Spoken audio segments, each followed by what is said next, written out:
Υπάρχει μια εγκαταλελειμμένη μονοκατοικία κοντά στη θάλασσα και μιας και έχω αρκετό εξοπλισμό από κάμπινγκ, καθώς πήγαινα χρόνια, σκέφτηκα γιατί όχι. Έτσι κάτσαμε και το συζητήσαμε, το σχεδιάσαμε και καταλήξαμε ότι μπορούμε να κάνουμε διακοπές εδώ μαζί με τα παιδιά μας. Στο σημερινό βίντεο θα σας δείξω τις κινήσεις που έκανα ώστε να μπορέσει να γίνει αυτό πραγματικότητα και θα ξεκινήσω από τα δύσκολα προς τα εύκολα, ώστε αν κάποιος το επιχειρήσει και καταφέρει να περάσει τα πρώτα εμπόδια, τα υπόλοιπα είναι παιχνιδάκι. Πρώτα απ' όλα μην κινδυνεύσουμε από το να πέσει κάτι στο κεφάλι μας ή να βρεθούμε σε καμιά τρύπα μέσα ή να έρθουν να μας μαζέψουν.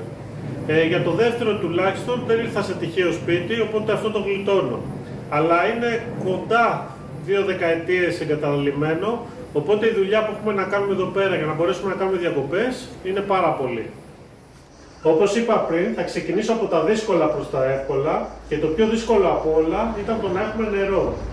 Νερό έχω σε μια δεξαμενή, την οποία τη γέμισα με τη βοήθεια των γειτόνων. Ξέρω ότι τώρα ξενερώσατε, αλλά γι' αυτό το έθεσα πρώτο. Θα είναι πολύ δύσκολο να κουβαλάμε μπετόνια, καθώς δεν χρειαζόμαστε μόνο νερό για τις διακοπές μας, αλλά και για να προετοιμάσουμε το χώρο. Χρειαστήκαμε πολύ νερό για να το καθαρίσουμε, οπότε δεν γίνονταν διαφορετικά. Αλλιώς θα πρέπει να κάνετε την προετοιμασία πολύ νωρίτερα, να έρχεστε να καθαρίζετε λίγο όσο μπορείτε, ώστε να είστε έτοιμοι για τις διακοπές σας όταν θα έρθει η ώρα.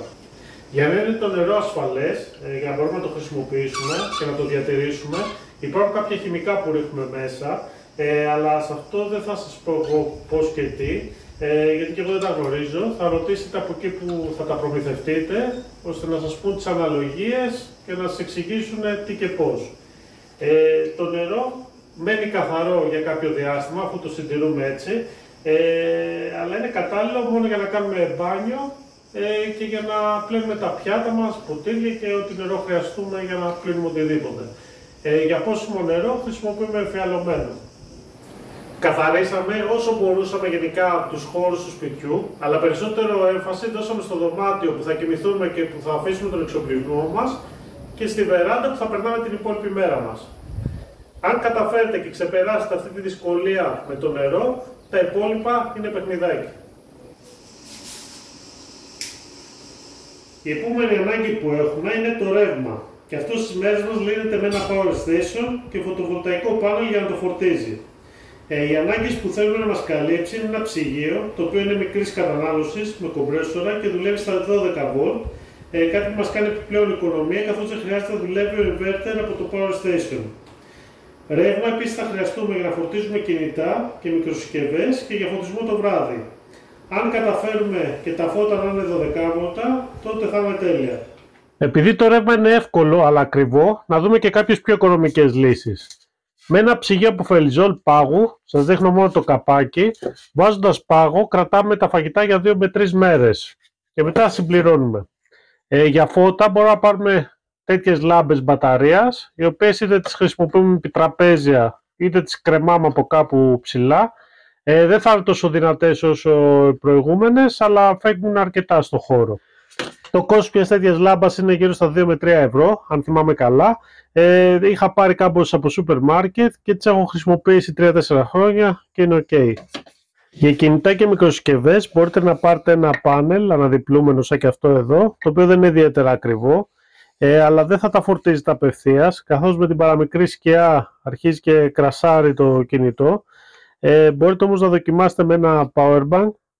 Όχι να δοκιμάσετε, το έχω δοκιμάσει εγώ και δουλεύει καλά. Μπορείτε να φορτίζετε το powerbank και από εκεί να φορτίζετε τα κινητά σας ή όποια άλλη συσκευή έχει αυτές τις ανάγκες.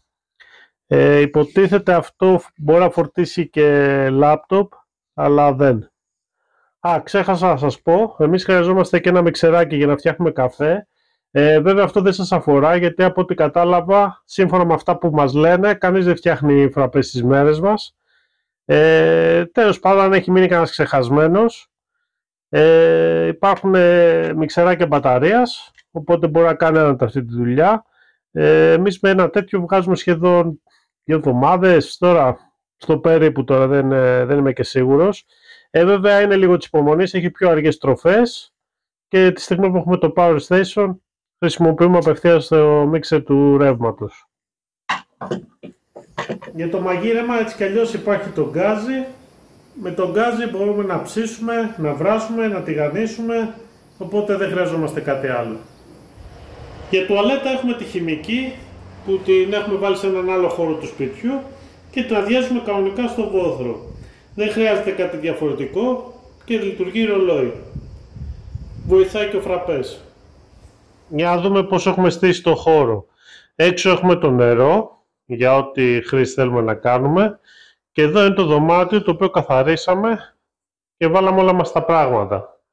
Στη γωνία έχουμε βάλει το power station, το ψυγείο, γενικά τα ηλεκτρικά να φορτίζουμε ή ό,τι άλλο χρειαζόμαστε και φεύγει καλώδιο από πίσω που στην ταράτσα έχουμε βάλει ένα ηλιακό πάνελ. Έχουμε βάλει τα στρώματα και τα κρεβατάκια σε αυτή την πλευρά. Κάτω έχουμε βάλει και χαρτόνι, γιατί όσο και να έχουμε καθαρίσει, όσο να είναι, παρατημένο σπίτι ήταν. Επίσης να οριοθετεί και κάποια σημεία, να μην μπαίνουμε με παπούτσια, να μην πατάμε κλπ. Πίσω από την κουρτίνα έχουμε βάλει τη χημική τουαλέτα. Φως το έχουμε κρεμάσει δίπλα στο φως το κανονικό. Έχουμε βάλει τη λάμπα που παίρνει ρεύμα από το power station και φεύγει και άλλη μία η οποία πηγαίνει έξω στον έξω χώρο. Και εδώ έχουμε το τραπέζι, ένα τραπέζι που το φέραμε εμείς για να κουμπάμε τα πράγματά μας. Και εδώ είναι η βεράντα στην οποία καθόμαστε όλη μέρα. Το μόνο που κάναμε ήταν να βάλουμε σκοινή για να πλώνουμε τα ρούχα και κάναμε ένα τρίψιμο και βάψιμο στο τραπέζι που υπήρχε εδώ, στο πάνω μέρος, ώστε να είναι καθαρό εκεί που ακουμπάμε τα φαγητά μας. Δεν διέρχεσε πολύ, ένα τρίψιμο με σβουράκι έκανα και το βάψαν τα παιδιά μετά. Και πίσω έχουμε την εστία για να μαγειρεύουμε. Και μπόνους, αυτός ο χώρος σπιτιού, ο οποίος ήταν ζούγκλα και μας τον έκανε δώρο ένας γείτονας, ο οποίος το καθάρισε και το βρήκαμε έτσι. Αν και υπάρχει κόσμος γύρω-γύρω, έχω σφραγίσει από μέσα όλες τις πόρτες του σπιτιού και τα παράθυρα και έχω αφήσει μόνο μία που μπορώ να την ανοίγω με κλειδί και απ' έξω. Έτσι όλος ο εξοπλισμός μένει σε ένα χώρο προστατευμένος όσο μπορεί, όσο γίνεται, ώστε να μπορούμε να πάμε μια βόλτα ή για ένα μπάνιο ή κάπου εδώ κοντά. Επίσης έχουμε γίνει φίλοι και με τις γάτες της περιοχής, τους δίνουμε φαγητό και νερό και σε αντάλλαγμα κρατάμε το χώρο καθαρό από ανεπιθύμητους επισκέπτες.